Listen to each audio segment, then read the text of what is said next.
បាទសូមគោរពជំរាបសួរបាទហើយខ្ញុំសូមធ្វើការសង្ខេបជូនពីវឌ្ឍនភាពនៃការដឹកនាំអនុវត្តកម្មវិធីគោលនយោបាយអាទិភាពទី5គឺនិយាយអំពីការលើកស្ទួយផលិតកម្មរកទីផ្សារនិងរក្សាថេរភាពថ្លៃកសិផលសំខាន់ៗក្នុងកម្រិតសមរម្យក្នុងរយៈពេលកន្លងមកក្រសួងកសិកម្មរុក្ខាប្រមាញ់និងនេសាទក្នុងកិច្ចសហការជាមួយធនាគារអភិវឌ្ឍជនបទនិងកសិកម្មយើងបានប្រើប្រាស់កម្មវិធីហិរញ្ញប្បទានពិសេសចំនួន5លើកក្នុងការអន្តរាគមន៍ទៅលើទីផ្សារនិងរក្សាថេរភាពថ្លៃស្រូវអង្ករហើយដល់ឡែកនៅក្នុងឆ្នាំ2025យើងបានធ្វើអន្តរាគមន៍គឺថាប្រើប្រាស់ហិរញ្ញប្បទានពិសេសចំនួន3លើកដែលសរុបជាទឹកប្រាក់ចំនួន$90 លានហើយក្នុងនោះគឺយើងបានសហការជាមួយរោងម៉ាស៊ីនកិនស្រូវចំនួន36ប្រមូលទិញស្រូវក្នុងឆ្នាំ2025នោះប្រមាណ1.5 លាន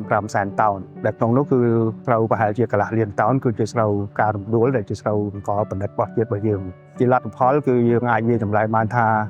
កសិករទទួលបាននៅទីផ្សារទទួលបានការដោះស្រាយបញ្ហាទីផ្សារ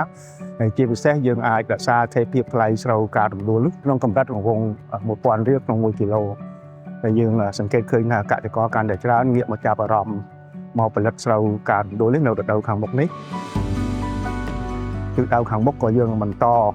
ជំរុញលើកស្ទួយផលិតកម្មនិងដោះស្រាយទីផ្សារស្រូវការរំដួលក៏ដូចជាកសិផលសំខាន់ៗផ្សេងទៀតដែលជាកសិផលមានឥទ្ធិពលខ្លាំងឬក៏មានផលប៉ះពាល់ខ្លាំងដល់សន្តិសុខស្បៀង